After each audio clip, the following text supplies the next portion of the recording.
It had been drizzling all day.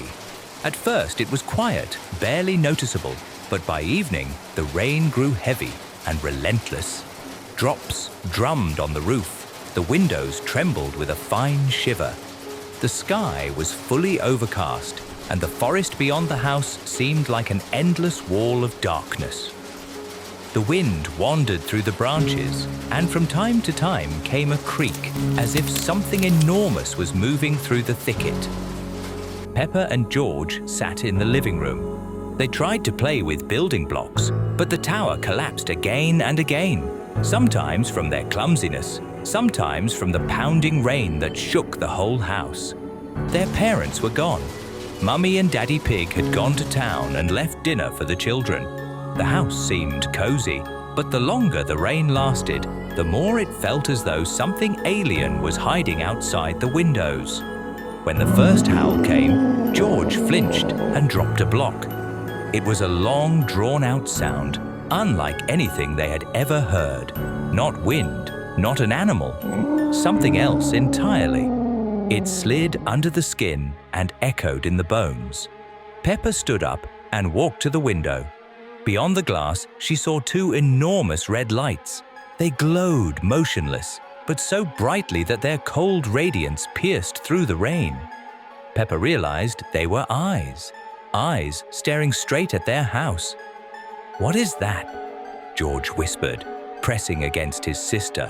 At that very moment, there was a knock at the door, slow and heavy, as if struck by a hoof. The knock came again, louder, and was joined by a dreadful scratching, sharp claws raking the wood. "Don't open it!" George pleaded, but curiosity won. Peppa's trembling hands opened the door just a crack. On the threshold stood the deer monster. His antlers stretched high, sharp as blades. His eyes burned with sinister light, and dark liquid dripped from his jaws. The creature stepped inside. Its hooves left black marks on the floor, smoke rising from each print. With every movement, the house grew colder, the lamps overhead dimmer. "You cannot leave," it rasped, voice like rusted metal scraping stone. "Now you belong to the forest." The children rushed to the windows, but they slammed shut on their own. The door behind the monster crashed closed. The house seemed alive, no longer willing to let them out. The floor quaked, the walls groaned, the ceiling cracked. The monster's antlers began to grow, splitting the beams above. Shadows in the corners stretched into shapes like long, reaching arms. Peppa grabbed George and pulled him toward the stairs. For a moment, it seemed safer upstairs, but the monster's steps thundered after them, each one shaking the walls. On the second floor, the windows no longer showed their yard.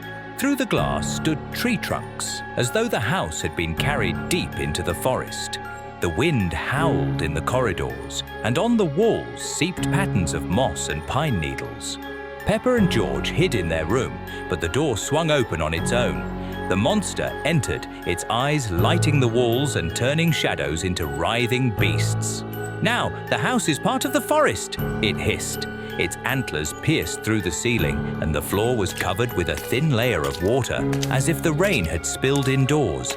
The children screamed, but their voices drowned in the roar of the storm. Everything grew darker, colder. The room dissolved, walls fading away, replaced by the rising trunks of trees. The night dragged on endlessly. Peppa and George no longer knew where their home was. In the village, or already swallowed by the woods, they clung to each other as the monster's steps and breathing echoed around them. When morning came and their parents returned, the door opened without resistance. The house was quiet.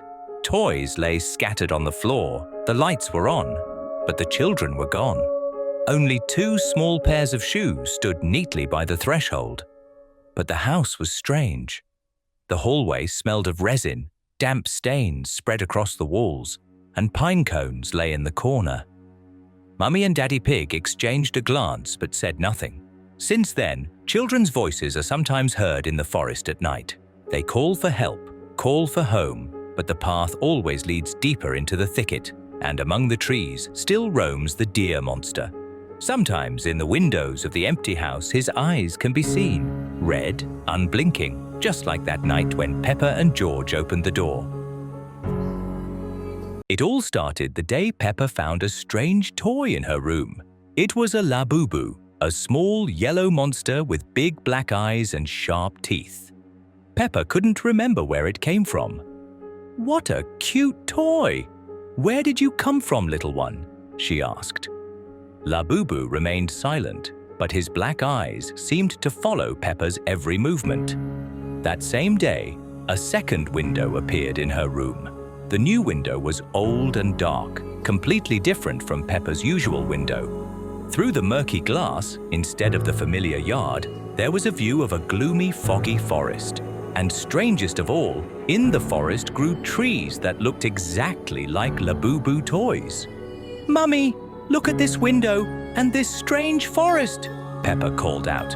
But Mummy Pig replied, "Peppa dear, there's only one window in your room. And what's that toy you're holding?"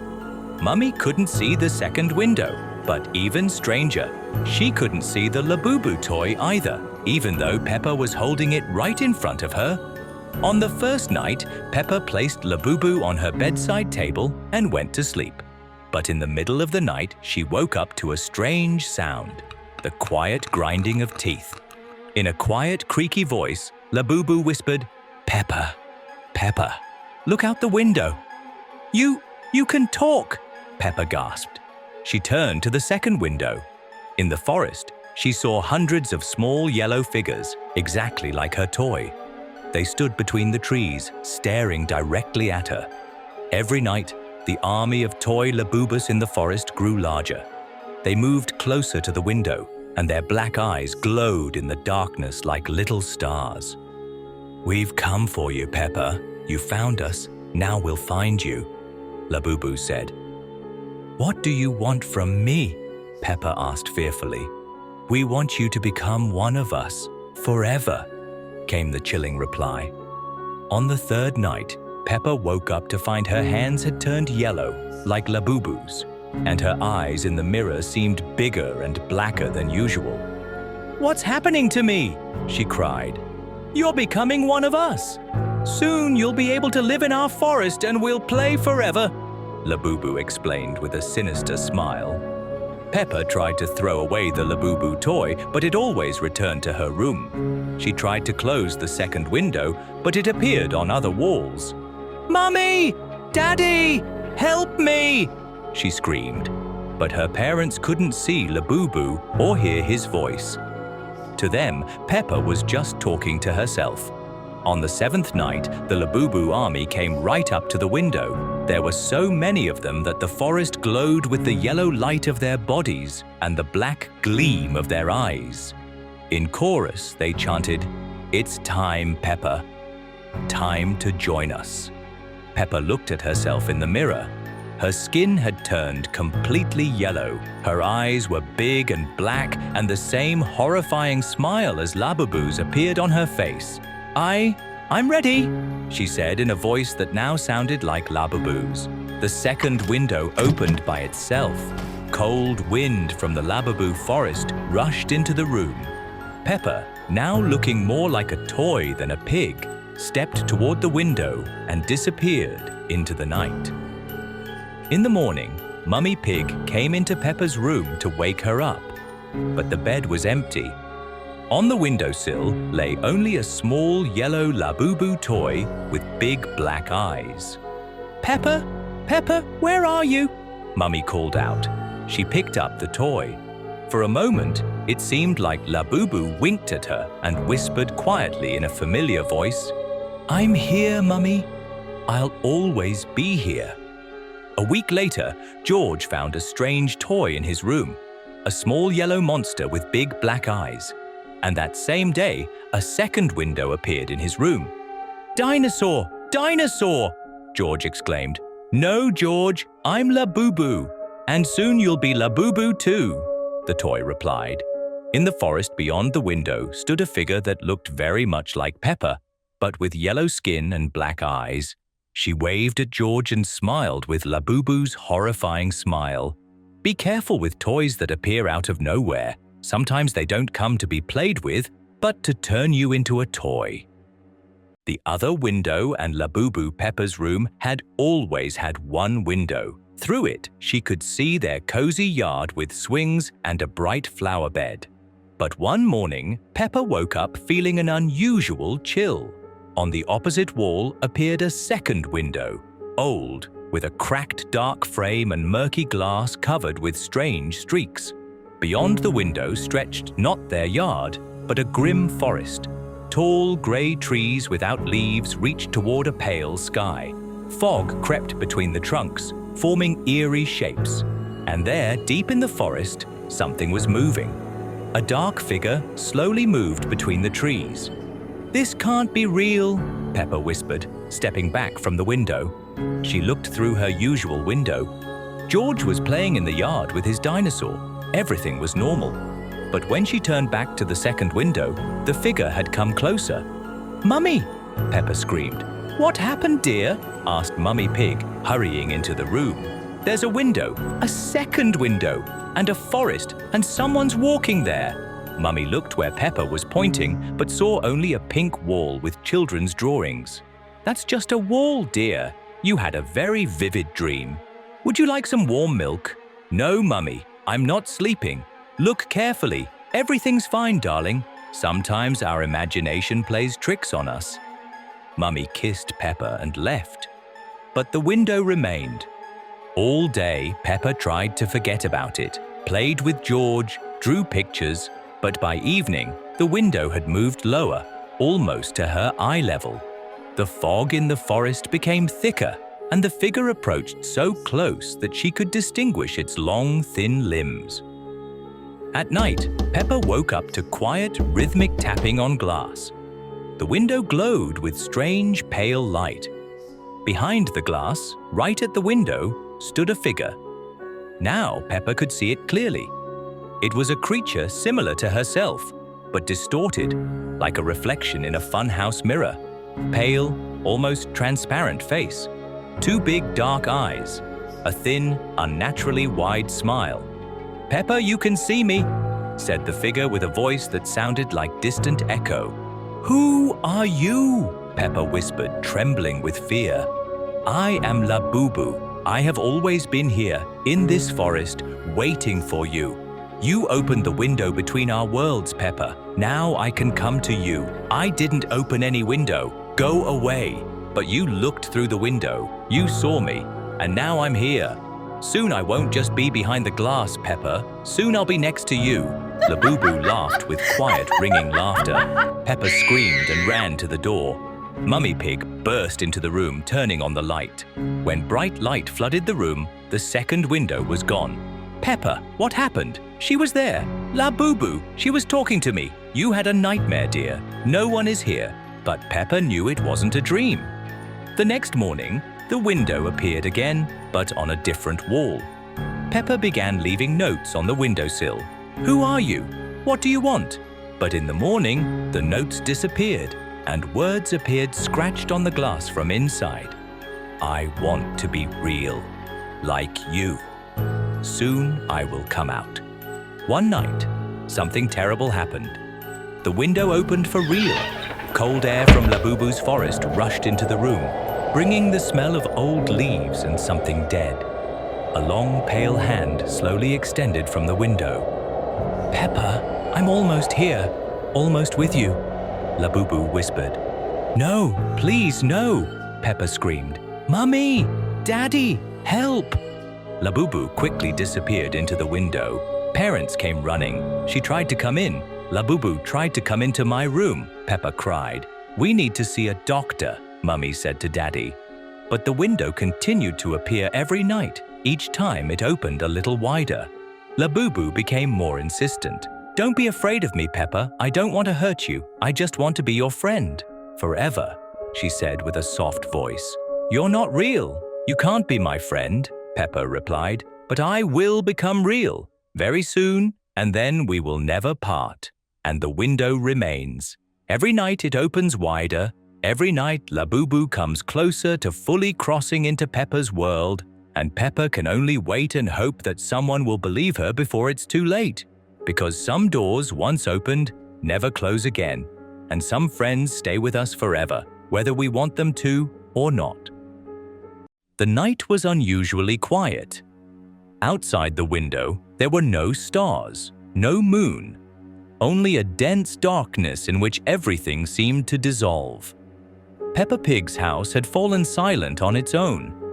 Even the kitchen clock had stopped ticking, and the silence was so heavy it felt like it was pressing against their ears. Peppa woke up suddenly, as if someone had touched her shoulder. She sat up in bed and listened to George's breathing. It was too even, too quiet. Her brother slept, tightly clutching his dinosaur. But then, from the parents' room next door, came a sound. A low, drawn-out groan mixed with a creaking noise. Peppa held her breath. She hadn't wanted to wake George, but he opened his eyes himself and looked at her. His face was pale. He had heard it too. Carefully, they got out of bed and, trying to walk silently, stepped into the hallway. There was no moonlight, only a faint flicker coming from under their parents' door. That was where the strange sound was coming from. Peppa squeezed George's little paw. The door was slightly ajar. She nudged it open just a little and peeked inside. What they saw froze their hearts. On the bed sat a creature that resembled their parents, yet was entirely alien. Its body looked as if it had been stitched from two halves. One part, Mummy Pig, the other, Daddy Pig. Two heads protruded side by side, but the eyes in both faces were utterly empty. They reflected no light, no life, only two bottomless black voids. Identical, wide smiles stretched across both faces.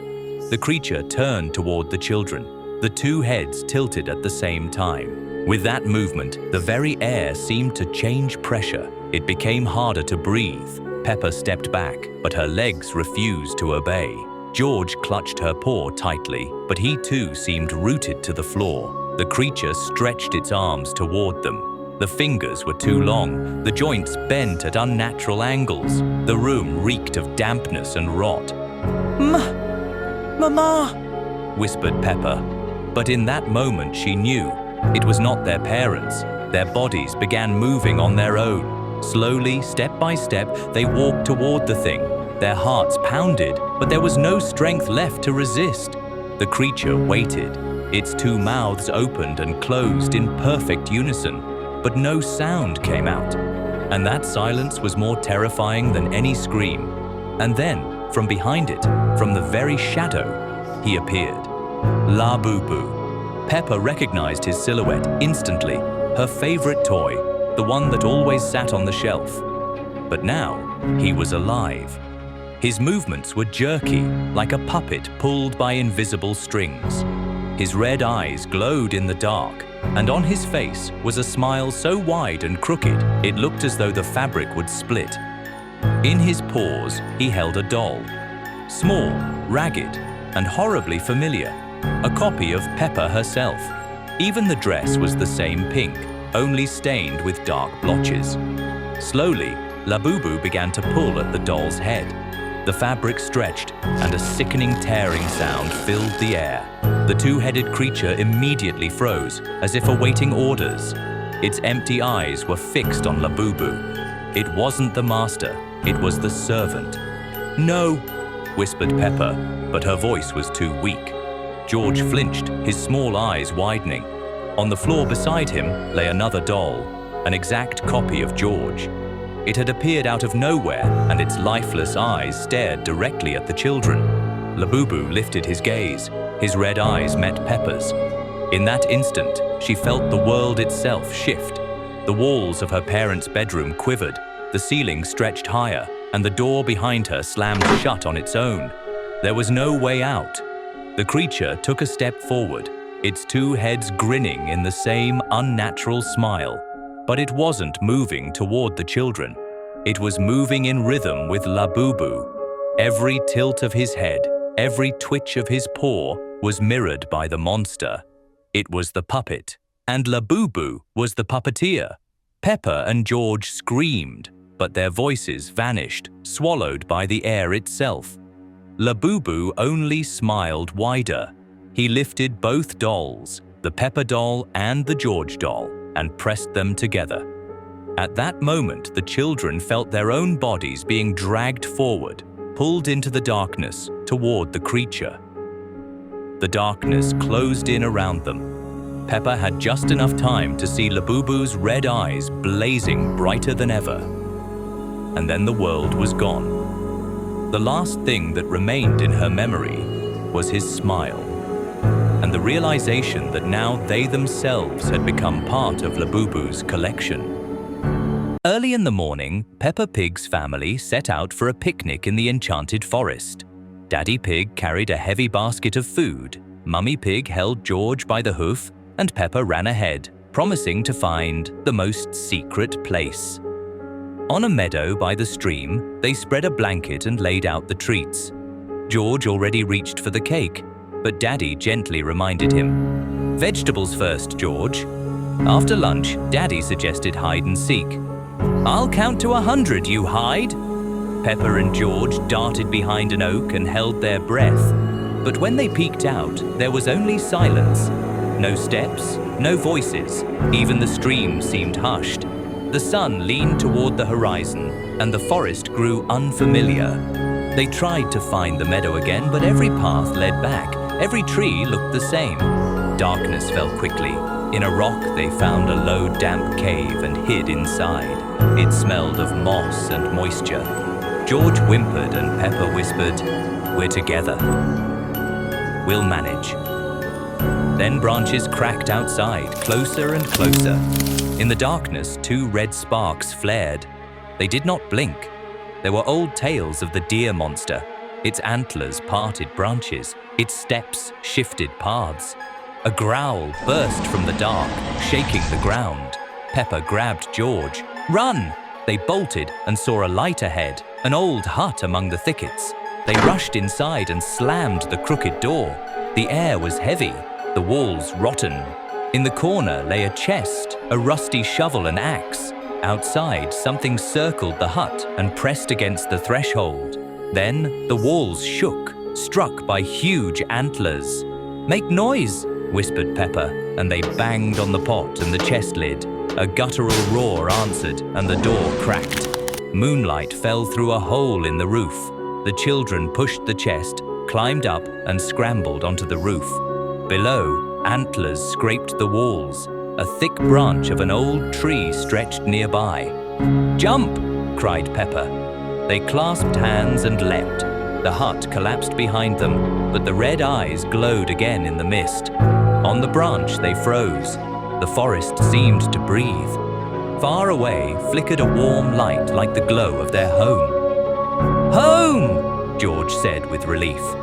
They climbed down and ran.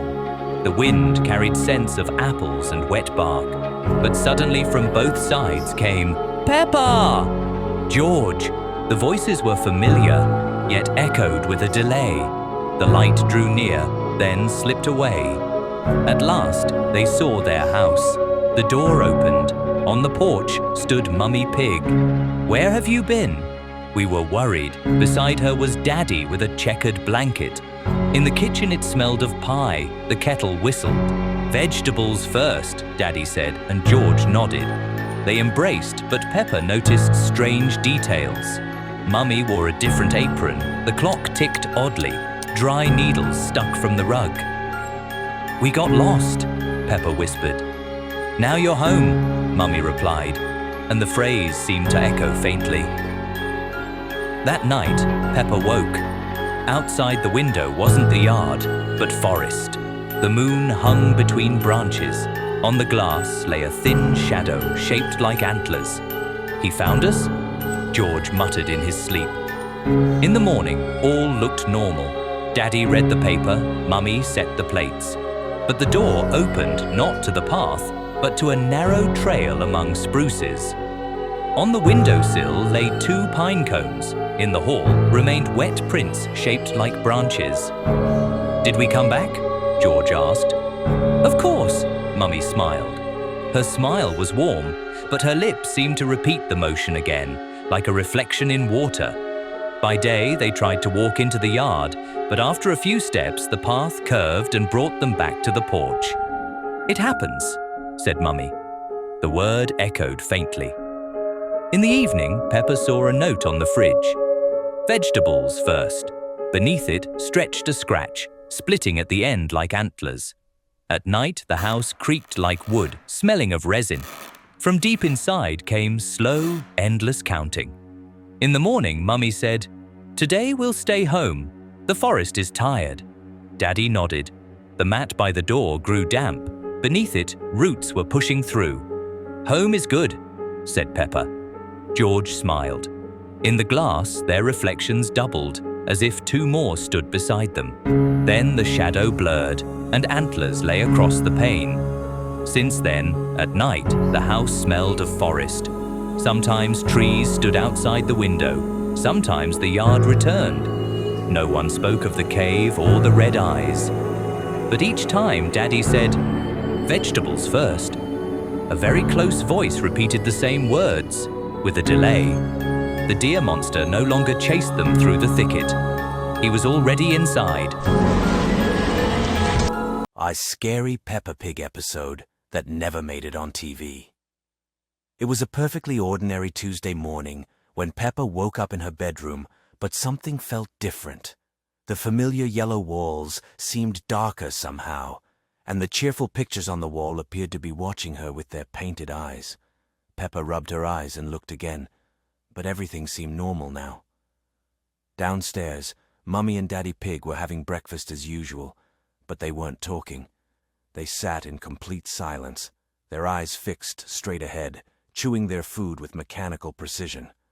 When Peppa said good morning, they turned their heads toward her in perfect unison, their smiles too wide, their eyes too bright.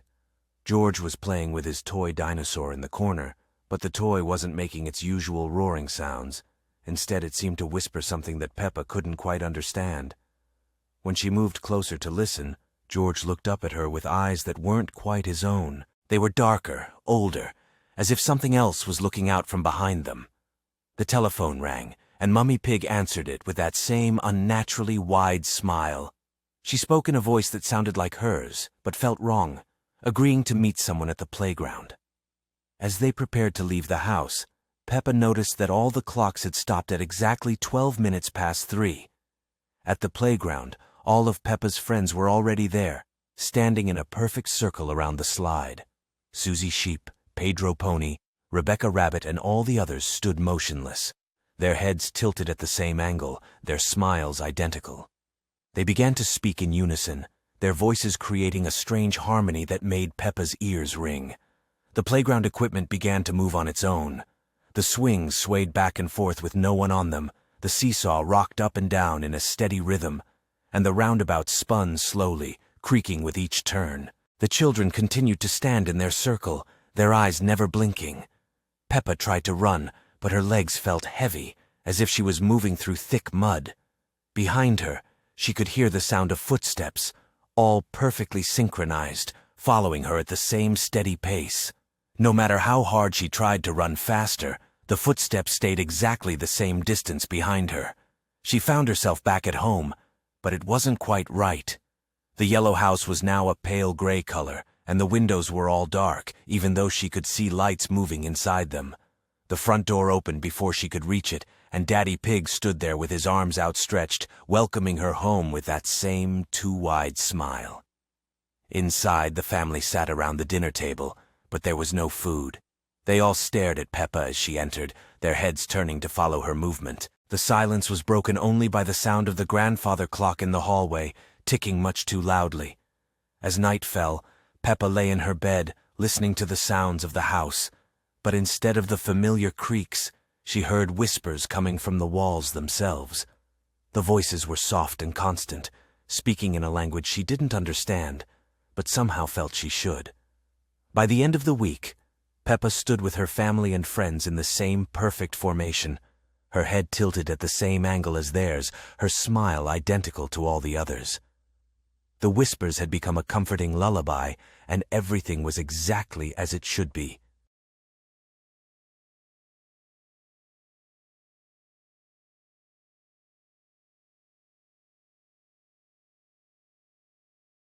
An ordinary evening in Peppa Pig's house.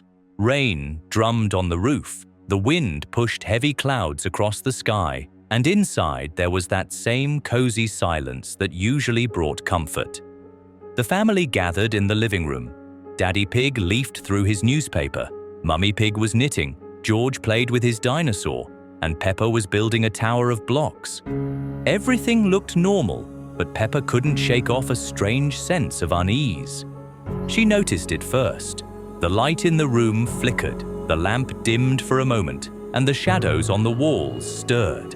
At first it seemed like nothing more than the wind and the storm outside. But a minute later, the shadows changed again. They stretched longer than they should have and began to move on their own, no longer tied to the people in the room. "Something's wrong with the lamp," muttered Daddy Pig, getting up and fiddling with the switch. But the light burned steadily. Only the shadows moved freely. They twisted, intertwined, and became more and more distorted. Shapes appeared on the walls that shouldn't exist. Crooked arms with unnaturally long fingers, twisted faces, grimacing mouths. "Mummy," whispered Peppa. "It's fine, darling," Mummy Pig quickly replied, but her voice trembled and her hands shook so badly that the knitting slipped from her lap. George whimpered, clutching his dinosaur to his chest. Even his toy cast a shadow that twitched oddly, moving differently than the dinosaur itself, as if alive. The clock on the wall ticked louder and louder, and each tick thudded like a chill in Peppa's chest. The shadows kept growing, stretching toward the ceiling, the floor, the children. And then one of them separated. It swelled larger than the rest, filling half the room. Its shape was uneven, like smoke given form.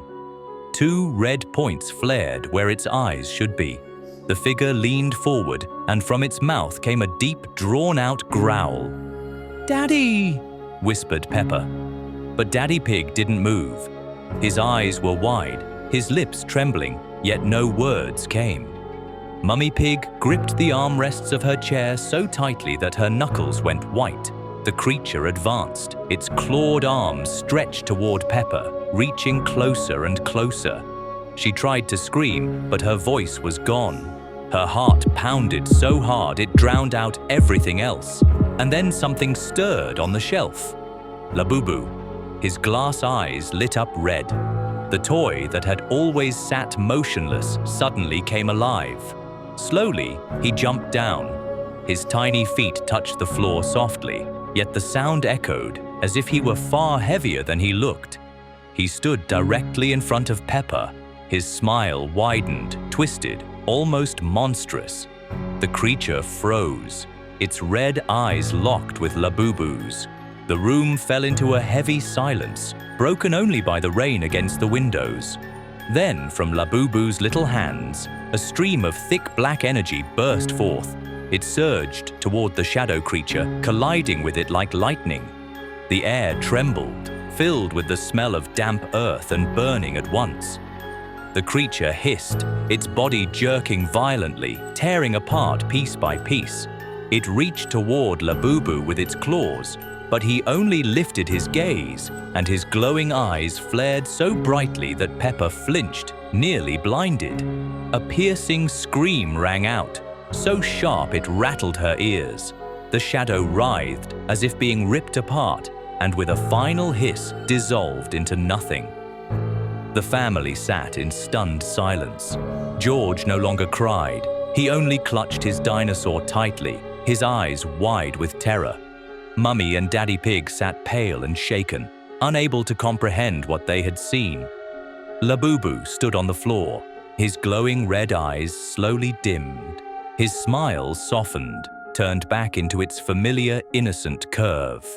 He looked once more like an ordinary toy, but Peppa knew he wasn't.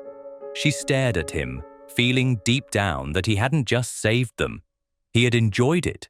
His smile, even when gentle again, no longer looked harmless. The shadows on the walls never completely disappeared. They still writhed faintly, but quieter now, calmer, almost as if obeying something. Peppa turned to Labubu. He was already back on the shelf. His head was tilted slightly, his eyes faintly glimmering in the darkness, following the movements of every remaining shadow. And his smile widened just a little more. Peppa hugged George tightly and realized this wasn't over. It was only the beginning.